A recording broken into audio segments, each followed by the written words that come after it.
Vikramshila IAS coaching institute 14 बीघा ऋषिकेश मध्यकालीन भारत का इतिहास कर रहे थे हम लोग। उसमें आज जो हमारा टॉपिक है वो है सैयद वंश और लोधी वंश। ठीक है, आज मैं जो गुलाम खिलजी तुगलक हम कर चुके हैं, सैयद और लोधी के बारे में बताना है। सैयद वंश ने 1414 से लेकर और 1451 ईस्वी तक शासन किया और लोधी वंश ने 1451 से लेकर 1526 ईस्वी तक शासन किया। ठीक है, तो सैयद वंश ने लगभग 37 साल और लोधी वंश ने लगभग 75 साल शासन किया।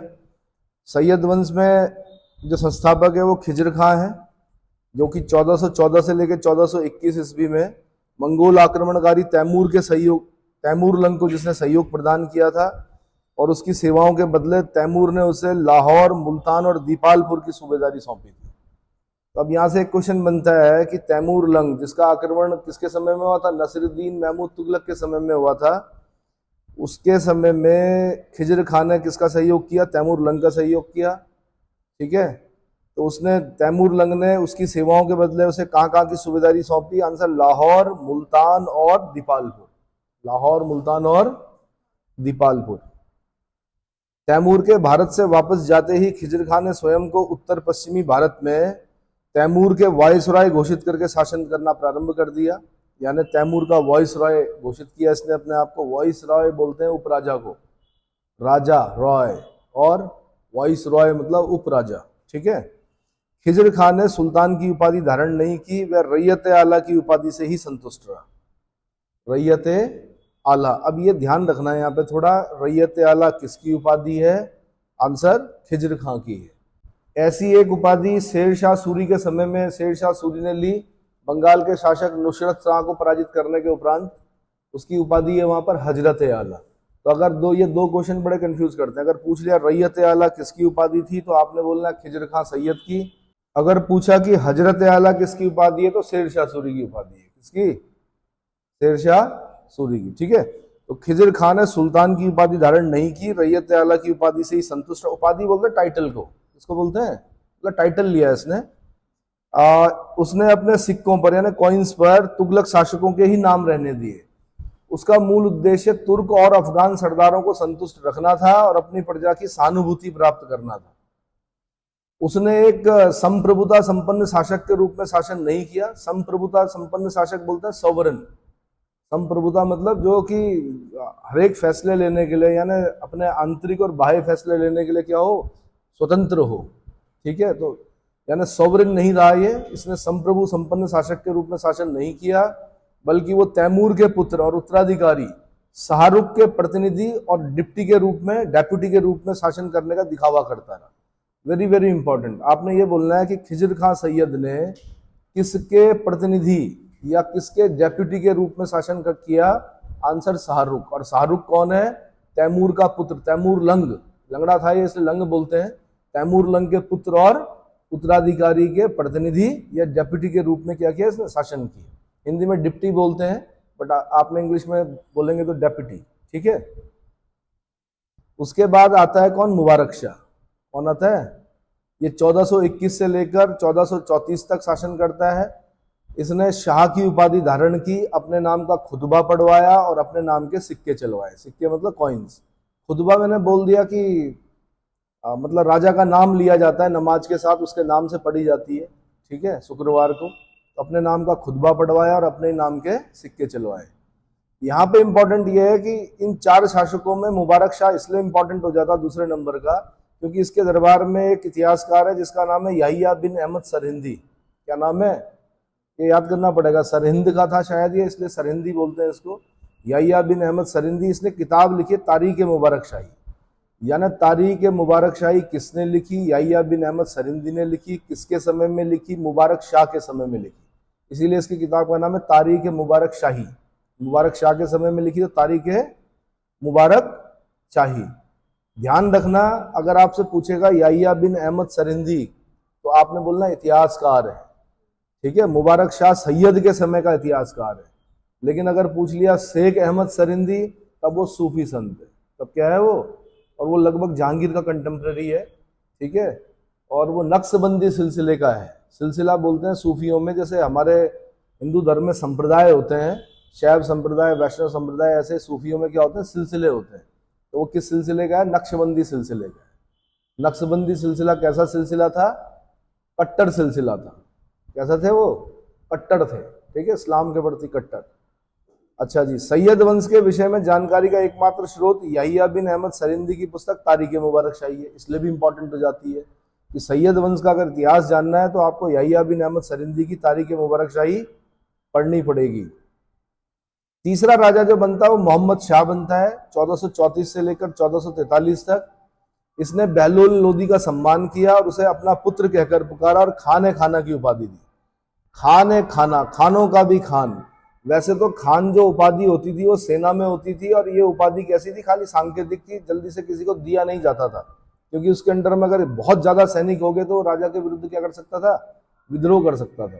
तो खान हो गया या खाने खाना हो गया, ये सब कैसी उपाधियां हैं? मतलब ये वैसे पद हैं सेना के, लेकिन क्या है कि ये दिए नहीं जाते थे किसी व्यक्ति को। राजा के विरुद्ध विद्रोह की संभावनाएं रहती थी। तो खाने खाना की उपाधि दी, अपना पुत्र कहकर पुकारा। किसने? मोहम्मद शाह ने। किसको? बहलोल लोदी को। अभी जब हम लोदी डायनेस्टी पढ़ रहे होंगे तो उसमें पहला राजा बहलोल लोदी है, ठीक है। अगला जो राजा बना तो अलाउद्दीन आलम शाह 1444 से लेकर 1451। ये इस वंश का अंतिम शासक था। बहलोल लोदी ने इसे गद्दी से उतार दिया और लोदी वंश की नींव डाली। तो सैयद वंश के 4 राजाओं के नाम याद रखने हैं आपने। सबसे पहले खिजर खां सैयद, दूसरा मुबारक शाह, तीसरा मोहम्मद शाह, और चौथा अलाउद्दीन आलम शाह। इनका इतिहास बहुत ज्यादा नहीं है। हाँ, इनके प्रधानमंत्री थोड़ा इंपॉर्टेंट होते हैं, ठीक है। प्रधानमंत्री जो है, इनके वजीर जो हैं वो इंपॉर्टेंट होते हैं, लेकिन फिलहाल अभी हम उनके बारे में नहीं कर रहे, लोदी वंश के बारे में पढ़ रहे हैं। अगला वंश बड़ा इंपॉर्टेंट है, लोदी, 1451 से लेकर 1526। इसमें आपने एक फॉर्मूला याद करना, BSI, बहलोल लोदी, सिकंदर लोदी, इब्राहिम लोदी, BSI। 3 राजा पढ़ने हैं आपने इसमें मेन। कौन कौन से? बहलोल, सिकंदर और इब्राहिम, ठीक है। और इसमें भी पूरी सल्तनत में अगर कोई सुल्तान युद्ध भूमि में मरा है तो वो इब्राहिम लोदी है। लास्ट रूलर जो है बाबर के साथ होता है पानीपत का प्रथम युद्ध 1526 में, युद्ध के मैदान में मारा जाता है। वरना जब से हम सल्तनत पढ़ रहे हैं तब से लेके अब तक कोई युद्ध के मैदान में नहीं मरा, ठीक है। तो BSI, बहलोल लोदी, सिकंदर लोदी और इब्राहिम लोदी। अच्छा, ये अफगान राजवंश है, प्रथम अफगान राजवंश बोला जाता है इसको। लोदी कौन है? ये अफगान है। लोदी कौन है? पहला अफगान राजवंश कौन सा है? लोदी। और दूसरा अफगान राजवंश आप कब पढ़ोगे? हुमायूं के बाद पढ़ोगे। सूर, शेरशाह सूरी आएगा जब, तो दूसरा अफगान राजवंश है। ये पता है?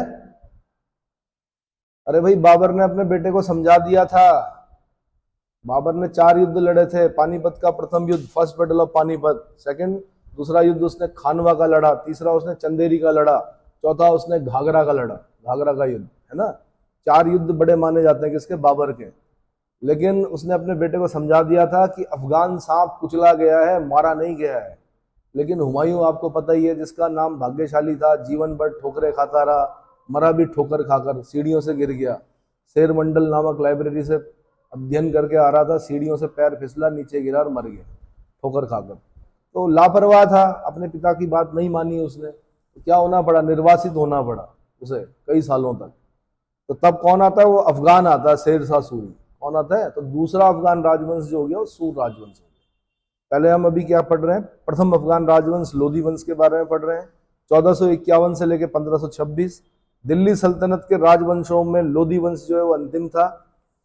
अलाउद्दीन आलम शाह ने स्वेच्छापूर्वक दिल्ली का शासन त्याग दिया और उसके पश्चात बहलोल लोदी गाजी के नाम से दिल्ली के सिंहासन पर बैठा। गाजी मैंने बोल दिया, जिस जिसकी उपाधि गाजी होगी आपने उनके नाम याद रखने हैं। गाजी मतलब होता है वैसे काफिरों को मारने वाला, काफिरों को पराजित करने वाला, त्रास्त करने वाला। तो गाजी की उपाधि धारण की बहलोल लोदी ने, दिल्ली के सिंहासन पर बैठा। 1451 में उसने प्रथम अफगान राजवंश की नींव डाली। अभी तक जो थे वो टर्क थे, हालांकि खिलजी भी थोड़ा मिक्स थे, प्योर टर्क नहीं थे खिलजी। लेकिन ये जो है ये लोदी वंश, ये क्या है? प्योर अफगान है, ठीक है। बहलोल लोदी, इसने 1451 से 1489 तक शासन किया, 1451 से लेकर 1489 ईस्वी तक। ईस्वी बोलते हैं एना डोमिनी को। तो ये अफगानों की एक महत्वपूर्ण शाखा साहू खेल से संबंधित था। इससे अफगानों की एक महत्वपूर्ण शाखा, ये साहू खेल जो क्वेश्चन बना हुआ है उत्तर प्रदेश पीसीएस वालों ने पूछा हुआ है, क्योंकि अफगानों में क्या चलता है, कबीलाई सिस्टम चलता है। क्या चलता है, आज भी चलता है, कबीले होते हैं वहां पर आज भी। पूछा जाता है किस कबीले को, जैसे यहाँ पर क्या चलता है, अरे जैसे यहाँ पर आपका क्या चलता है भाई, वर्ण व्यवस्था चलती है, ब्राह्मण, क्षत्रिय, वैश्य, शूद्र, ये चलता है ना, वैसे वहां पर कबीले चलते हैं। और आप कितनी भी बड़ी संसद भवन बना दो, उनका कुछ भी कर दो, लेकिन आज भी उनकी एक संसद होती है जो कबीलाई संसद होती है, उसका नाम है लोया जिरगा। उसको मानते हैं वो लोग, उसके फैसलों को मानते हैं। इसको लोया जिरगा के फैसलों को मानते हैं। समझ में आ रहा है? ठीक, सोना नहीं है भाई। अफगानों की एक महत्वपूर्ण शाखा साहू खेल से संबंधित था, उसने अफगानों को भारत आने के लिए आमंत्रित किया। ठीक है। बहलोल लोदी की मुख्य सफलता जौनपुर, यानी 1484 ईस्वी में ये जौनपुर राज्य को दिल्ली सल्तनत में सम्मिलित करने की थी। जौनपुर मैंने आपको बता दिया था कि शर्की डायनेस्टी चल रही थी वहां पर। कौन सी? शर्की डायनेस्टी चल रही थी। तो जौनपुर में शर्की वंश का संस्थापक कौन था भाई? एक किन्नर था जिसका नाम था मलिक सरवर ख्वाजा जहां। मलिक सरवर ख्वाजा जहां। नसीरुद्दीन महमूद तुगलक के समय में, नसीरुद्दीन महमूद तुगलक के समय में नसीरुद्दीन महमूद ने अपने वजीर मलिक सरवर ख्वाजा जहां को मलिक उस सर्क की उपाधि देकर जौनपुर का प्रमुख बनाया था। और मलिक उस सर्क का मतलब होता है पूर्व का स्वामी। और तब इसने क्या किया कि सर्की डायनेस्टी की संस्थापक माना जाता है किसको? मलिक सरवर ख्वाजा जहां नामक एक किन्नर को। ये समझ में आ गया? तो तब से सर्की डायनेस्टी चल रही थी, लेकिन बहलोल लोदी ने क्या किया कि जौनपुर के राज्य को दिल्ली सल्तनत में सम्मिलित कर दिया, मिला दिया, है ना। जौनपुर जब आप पढ़ रहे होंगे तो वहां पर 2-3 क्वेश्चन इंपॉर्टेंट होते हैं। एक क्वेश्चन तो यही इंपॉर्टेंट होता कि सर्की डायनेस्टी का संस्थापक कौन है जौनपुर में, तब आपने बोलना मलिक सरवर ख्वाजा जहां। और दूसरा आपका आएगा वहां पर अटाला देवी की मस्जिद कहाँ है, तो वो जौनपुर में। मस्जिद और देवी, अटाला देवी की मस्जिद कहाँ है? जौनपुर में है। और उसका निर्माण किसने करवाया? तो सर्की डायनेस्टी के ही एक शासक इब्राहिम शाह सर्की ने बनाया। किसने? इब्राहिम शाह सर्की। अटाला देवी की मस्जिद तो आगे चल के पढ़ेंगे। अच्छा, बहलोल लोदी ने क्या बहलोली नामक सिक्का चलाया? कौन सा? बहलोली नामक सिक्का चलाया, जो अकबर के समय तक उत्तरी भारत में विनिमय का यानी एक्सचेंज का मुख्य साधन बना रहा। जब तक कि अकबर ने नए सिक्के नहीं चला दिए तब तक क्या बहलोली ही चलता रहा। यानी बहलोल लोदी के समय में भी चला, सिकंदर लोदी के समय में भी चला, इब्राहिम लोदी के समय में भी चला, बाबर के समय में भी चला, हुमायूं के समय में भी चला, और अकबर के समय में अब एक्सचेंज का जो माध्यम है वो चेंज हो जाएगा। तो यहां से क्वेश्चन बन सकता है कि अकबर के समय तक भारत में विनिमय का मुख्य साधन कौन सा सिक्का था? आंसर बहलोली। किसने चलाया? बहलोल लोदी ने चलाया। क्लियर हो गया? बहलोल एक साधारण व्यक्ति था और तारीखे दाऊदी के लेखक अब्दुल्ला के अनुसार वह कभी सिंहासन पर नहीं बैठता था जब अपने सरदारों के साथ मिलता था। वैसे भी एक चीज समझ लीजिए, अफगान सत्ता जो है, अफगानियों में एक कंसेप्ट होता है, वो किसी को भी अपना राजा नहीं मानते। और अगर राजा है, सरदार है, तो एक ही कालीन पर बैठकर खाना खाएगा, भोजन करेगा, ऐसे अलग से तख्त पर नहीं बैठेगा। और लोदी वंश के पतन का कारण भी यही है कि बहलोल लोदी ने तो अपने सरदारों के साथ बैठकर भोजन किया, बराबरी का व्यवहार रखा, समानता का व्यवहार रखा। लेकिन जैसे सिकंदर लोदी बना, उसने थोड़ा सा वो सल्तनत का जो कंसेप्ट चल रहा था कि दरबार में ऊपर बैठना और उनको क्या अपने दरबारियों को नीचे बिठाना, तो उसमें गड़बड़ हो जाता है अफगानियों में। और इब्राहिम लोदी ने और प्रयास किए तो फिर वो और क्या रहा, असफल रहा, सरदारों का साथ छूट गया। इतना समझ में आ गया? तो मैंने कहा बहलोल लोदी जो था एक साधारण व्यक्ति था, और तारीख दाऊदी का लेखक अब्दुल्ला कहता है कि कभी सिंहासन पर नहीं बैठा वो, जब अपने सरदारों के साथ मिलता था। उसने दिल्ली सल्तनत के सभी शासकों में सर्वाधिक समय तक यानी 38 वर्ष शासन किया। तो पूरी दिल्ली सल्तनत में सबसे लंबा कार्यकाल किसका है? बहलोल लोदी का है। किसका? 38 साल शासन किया। कितने साल? 38 साल। अब आप नहीं समझ पाओगे, आपकी सरकारें तो 5-5 साल में क्या होती हैं, चेंज होती हैं। 5 साल, 10 साल, 15 साल, है ना। तो आप सोचो कि उस समय की जनता एक ही राजा के अंडर में 38-38 सालों तक क्या करती थी, देखती थी एक राजा के रूप में। उसका राजत्व सिद्धांत अफगान सरदारों की समानता पर आधारित था। अब देखो, राजत्व सिद्धांत किस पर आधारित था? अफगान सरदारों की समानता, यानी सारे सरदार, इवन जो राजा है वो भी क्या है? समान है। क्या है? समान है। बहलोल लोदी अमीरों को मसनद ए अली पुकारता था। ये उत्तर प्रदेश पीछे से क्वेश्चन है कि अपने नोबल्स को किस नाम से पुकारता था? आंसर मसनद ए अली। यहाँ पे अमीर रिच से नहीं है इसका मतलब, यहाँ पर जो बड़े सरदार हैं, जो नोबल्स हैं उसके, उनको वो क्या बोल रहा है? मसनद अली बोल रहे हैं। इतना क्लियर हो गया। उसके बाद आता भाई सिकंदर लोदी। कौन?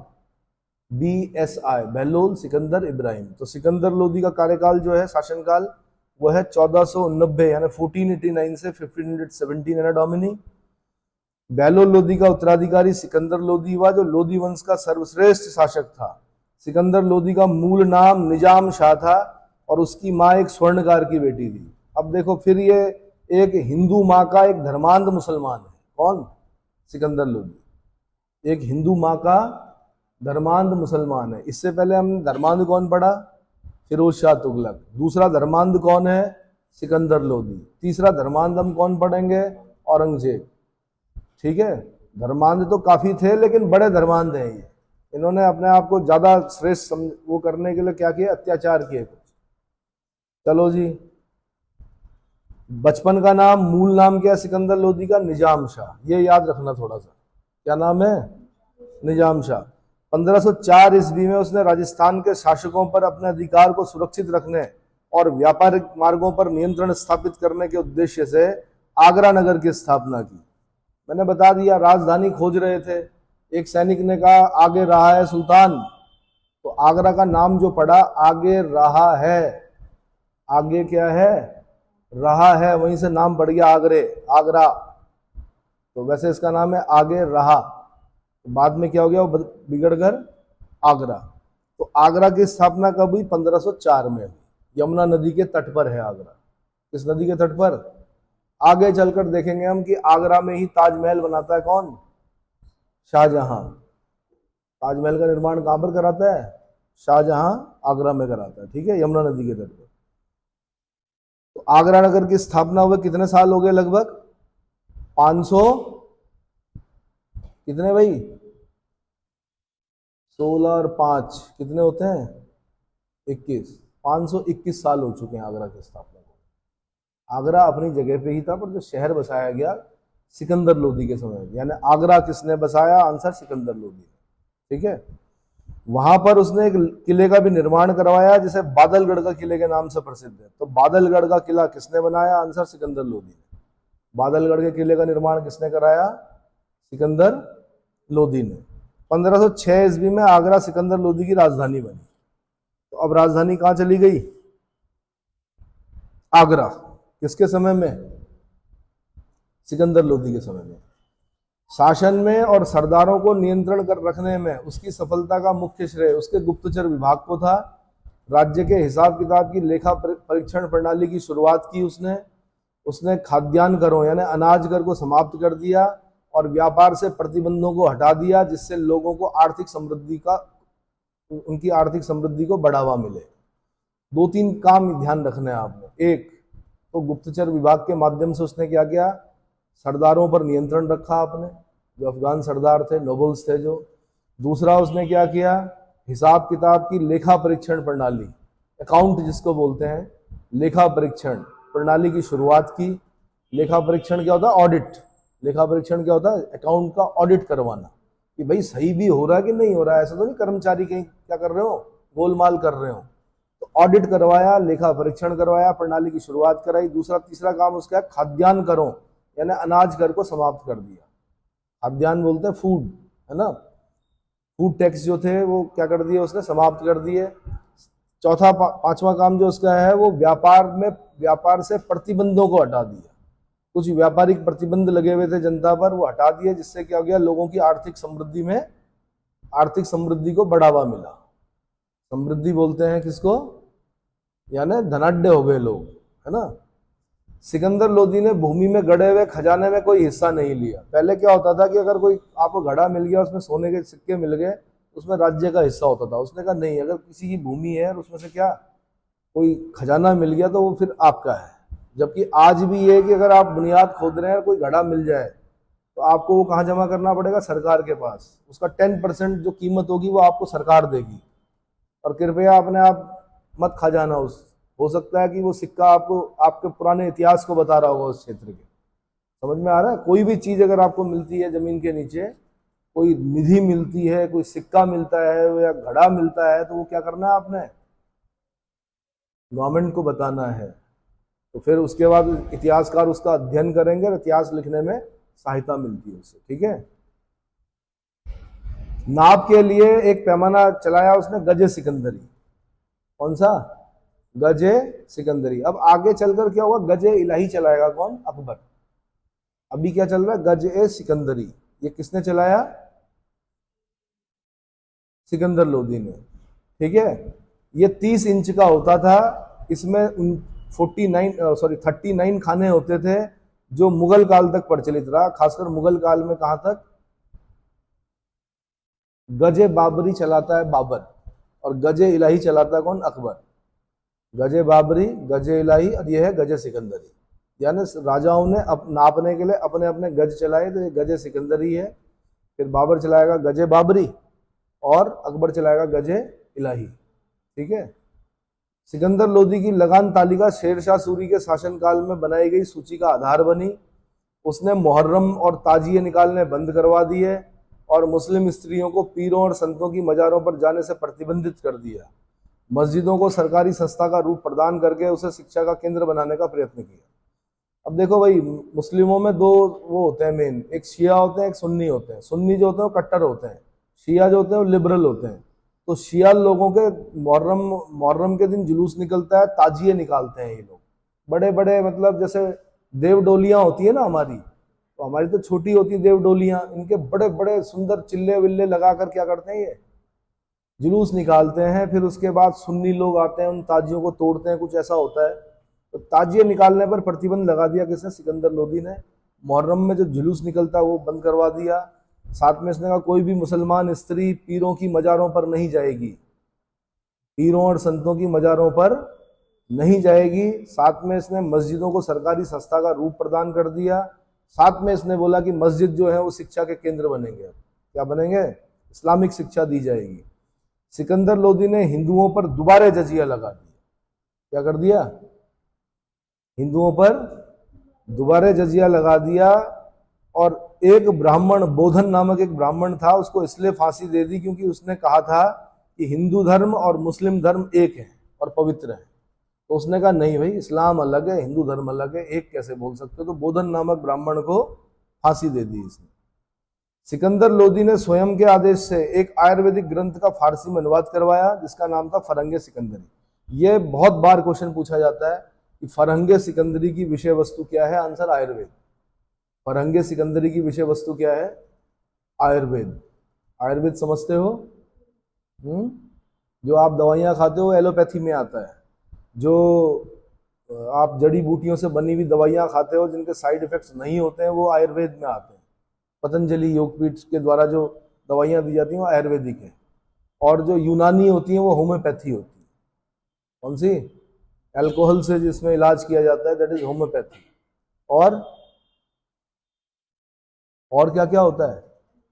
योग होता है और सिद्ध होता है, फिर है ना। तो इन सबको मिला जुला जो रूप होता है उसको क्या बोलते हैं? मिलाकर आयुष। क्या बोलते हैं? आयुष में ए फॉर आयुर्वेद, और उसके बाद नहीं, वाई से क्या हो गया? योग। उसके बाद क्या हो गया? A Y U, yoga and naturopathy. उसके बाद यूनानी, सिद्ध और होम्योपैथी। ठीक है। आयुष मिशन चला है ये।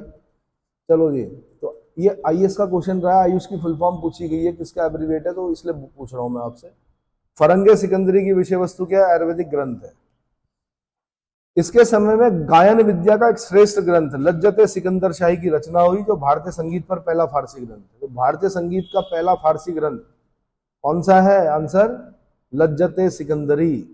लज्जते सिकंदरी। तो दो किताबें इंपॉर्टेंट हो गई, फरंगे सिकंदरी और लज्जत सिकंदरी। किसके समय में? सिकंदर लोदी के समय में। फरंगे सिकंदरी क्या है? आयुर्वेदिक ग्रंथ है। लज्जत सिकंदरी क्या है? भारतीय संगीत पर लिखा गया पहला फारसी ग्रंथ है। सिकंदर शाह की मुख्य सफलता अफगान सरदारों को अपने नियंत्रण में रखना था। सुल्तान सिकंदर लोदी पहला अफगान था जिसने एक संपूर्ण प्रभुत्व संपन्न बादशाह की भांति व्यवहार किया, यानी सॉवरेन बन गया ये, यानी अपने फैसले स्वयं लेने लगा, आंतरिक और बाह्य फैसले स्वयं लेने लगा। सिकंदर लोदी के अनुसार यदि मैं एक गुलाम को भी पालकी में बैठा दूं तो मेरे आदेश पर सभी सरदार उसे अपने कंधों पर बैठा कर ले जाएंगे। अब ये इसने अति कर दी। दरअसल मैंने कहा अफगान सत्ता जो है वो समानता पर आधारित होती है, क्योंकि बहलोल लोदी का जो राजत्व सिद्धांत था वो अफगान सरदारों की समानता पर आधारित था। इसने क्या किया? इसने कहा कि यदि मैं एक गुलाम को भी पालकी में बिठा दूं तो मेरे आदेश पर अफगान सरदार जो है उसे अपने कंधों पर बैठा कर ले जाएंगे। तो ले तो जाएंगे मजबूरी में, लेकिन मन ही मन में क्या करेंगे अपने राजा के प्रति, क्योंकि वो तो उनकी उसमें है ही नहीं, स्टिंक्ट है ही नहीं वैसी कि वो क्या करें, किसी के अंडर में रहे, है ना। अफगानी को रूसी लोग कंट्रोल नहीं कर पाए, अमेरिका कंट्रोल नहीं कर पाया, तो ये सिकंदर लोदी कंट्रोल करता नहीं कर पाया। ये भी आगे चलकर दिक्कत होती है। तो सुल्तान सिकंदर लोदी पहला अफगान है जिसने एक संपूर्ण प्रभुत्व संपन्न बादशाह की भांति व्यवहार किया। व्यक्तित्व को सुंदर बनाए रखने के कारण वह दाढ़ी नहीं रखता था। क्या नहीं रखता था? वही सब मुस्लिम लोग, और ये बड़ा सुंदर था, हैंडसम था, दाढ़ी नहीं रखता था अपने उसको बनाए रखने के लिए, बल्कि बाद में से इसकी जो मृत्यु हुई वो गले की बीमारी से हुई। और एक स्थान पर इसने कहा भी है कि शायद क्या है, ऊपर वाला जो है अल्लाह जो है वो क्या हो गया, मेरे से नाराज हो गया, क्योंकि मैंने क्या नहीं रखी, मैंने मतलब मैं इस्लामिक नियमों के हिसाब से नहीं चला, दाढ़ी नहीं रखी मैंने, है ना। तो दाढ़ी नहीं रखता था व्यक्तित्व को सुंदर बनाए रखने के कारण। 1494-95 ईस्वी में उसने दक्षिणी बिहार पर विजय की और बंगाल के शासक अलाउद्दीन हुसैन शाह के साथ मित्रता की संधि की। गुलरुखी उपनाम से फारसी कविताएं किया करता था। अब ये फिर क्वेश्चन बना हुआ, ये उत्तराखंड में बना हुआ, उत्तराखंड पीसेस में, किस उपनाम से कविताएं किया करता था? आंसर गुलरुखी उपनाम से फारसी में कविताएं लिखा करता था। कौन? सिकंदर लोदी। इतना समझ में आ गया। तो अब दो चार काम याद रखना भैया कि एक तो इसने आगरा की स्थापना की 1504 में। दूसरा मैंने बता दिया आयुर्वेदिक ग्रंथ जो है फरंगे सिकंदरी, भारतीय संगीत का पहला फारसी ग्रंथ लज्जत सिकंदरी, और गुलरुखी उपनाम से फारसी में कविताएं, और दाढ़ी नहीं रखना। ये कुछ पॉइंट याद रख लेना। साथ में गजे सिकंदरी चलाया इसने, ठीक है, ये समझ में आ गया। फरंगे सिकंदरी, लज्जत सिकंदरी, और एक और किताब आती है भाई तिब्बे सिकंदरी। तिब्बे सिकंदरी इसी के समय लिखी गई, मियाँ भुआ ने लिखी, जो कि इसका मंत्री था मियाँ भुआ, ठीक है। मियाँ भुआ ने लिखी तिब्बे सिकंदरी, और उसने भी बहुत सारे जो इंडियन संस्कृत जो बुक्स थी जैसे सुश्रुत संहिता और बहुत सारी ऐसी किताबों को मिक्स करके क्या किया उसने, लिखा। सुश्रुत कौन है? सुश्रुत चिकित्सा फादर ऑफ सर्जरी बोल सकते हैं आप सुश्रुत को, है ना। प्राचीन भारत में जो ऑपरेशंस यानी सर्जरी के जो जनक हैं वो कौन है? सुश्रुत हैं, महर्षि सुश्रुत। उन्होंने सुश्रुत संहिता लिखी थी, तो उसका इन्होंने क्या किया, मियाँ भुआ ने कुछ अनुवाद करवाया और अपनी किताब लिखी तिब्बे सिकंदरी। इतना समझ में आ गया। अगला शासक जो बनता है वो इब्राहिम लोदी बनता है, 1517 से लेकर 1526। BSI बहलोल लोदी, सिकंदर लोदी, इब्राहिम लोदी। अब ये दिल्ली सल्तनत का भी अंतिम शासक है और लोदी वंश का भी अंतिम शासक है, ठीक है। सिकंदर लोदी की मृत्यु के बाद उसका ज्येष्ठ पुत्र इब्राहिम लोदी अफगान अमीरों की सर्वसम्मति से दिल्ली के सिंहासन पर बैठा। राज्य के विभाजन के फलस्वरूप उसके छोटे भाई जलाल खां को जौनपुर की गद्दी सौंपी गई, परंतु अंत में इब्राहिम लोदी ने जौनपुर पर भी कब्जा कर लिया। उसने लोहानी, फार्मूली और लोदी जातियों के शक्तिशाली सरदारों के विरुद्ध जो राज्य के अधिकारी वर्ग थे दमन की नीति चलाई। इनके विरुद्ध लोहानी, फार्मूली और लोदी जाति के शक्तिशाली सरदारों के विरुद्ध दमन की नीति चलाई। 1517-18 में इब्राहिम लोदी और राणा सांगा के मध्य घटौली का युद्ध हुआ जिसमें लोदियों की हार हुई। अब समस्या यही हुई भाई, बाबर के आने से पहले पहले ये आपस में लड़ रहे थे। इब्राहिम लोदी और राणा सांगा के बीच में एक बड़ी लड़ाई हुई थी, घटौली का युद्ध। इसमें इब्राहिम के भी बहुत सारे सरदार मारे गए थे, राणा सांगा को भी काफी धन जन की हानि हुई थी इसमें, ठीक है। इसीलिए खानवा तक आते आते राणा सांगा क्या हो गए, मतलब वो शक्ति नहीं रही, क्योंकि बड़े बड़े सरदार जो हैं इब्राहिम लोदी के भी भटौली के युद्ध में क्या हो गए, फना हो गए, और राणा सांगा के भी हो गए, और खर्चा भी लगा होगा, तो पूरी ताकत नहीं लगा पाए खानवा के युद्ध में। कौन, राणा सांगा। 80 घाव थे शरीर पर, कितने, 80 घाव थे। सैनिकों का भग्नावशेष कहा है कर्नल टॉड ने, किसको, राणा सांगा को। एक हाथ और एक पैर नहीं था, युद्ध में क्या हो गया था, फिर भी लड़े बाबर से। बाबर अपनी आत्मकथा में लिखता है तुझु के बाबरी में कि भैया खतरा तो राणा सांगा से है। कृष्णदेव राय और राणा सांगा, ये दो राजा ऐसे हैं जिनसे बाबर क्या करता था, डरता था। समझ में आया। इब्राहिम लोदी की सबसे बड़ी सफलता ग्वालियर विजय, 1517-1518 में ग्वालियर विजय की इसने इब्राहिम लोदी ने। तो सबसे बड़ी सफलता कौन सी थी, ग्वालियर विजय। ये ध्यान रखना, यहाँ पर एक किला था, ठीक है। इस किले को देखकर ही बाबर बड़ा प्रभावित हुआ था, क्योंकि जिस देश से वो आया था वहां पर ऐसे किले नहीं होते थे। उसके बाद उसने थोड़ा बहुत निर्माण कार्य जो भी किए, वहां पर वो इस किले से प्रभावित हुआ, ग्वालियर के किले से। तो ग्वालियर विजय किसने की, आंसर इब्राहिम लोदी ने की। इसी के समय में ग्वालियर को अंतिम रूप से साम्राज्य में शामिल किया गया, सल्तनत में शामिल किया गया। अप्रैल 1526 में पानीपत के मैदान में बाबर से युद्ध हुआ इब्राहिम लोदी का, जिसमें इब्राहिम लोदी मारा गया। बाबर का भारत पर आक्रमण ही लोदी वंश के पतन का मुख्य कारण बना। लोदियों के पतन के साथ ही दिल्ली सल्तनत का भी अंत हो गया। नियामतुल्ला है एक इतिहासकार, वो लिखते हैं कि इब्राहिम लोदी के अतिरिक्त भारत का कोई अन्य सुल्तान युद्ध स्थल पर नहीं मारा गया। पहला सुल्तान जो युद्ध स्थल पर मारा गया वो कौन था, इब्राहिम लोदी। इसके बारे में कौन इतिहासकार लिखते हैं, नियामतुल्ला लिखते हैं, ठीक है। अफगानों की शासन व्यवस्था राजतंत्रीय न होकर कुलीन तंत्रीय थी। राजत्व सिद्धांत सरदारों की समानता पर आधारित था। योग्यता के आधार पर सरदारों के द्वारा सुल्तानों को चुने जाने के अधिकार को मानते थे।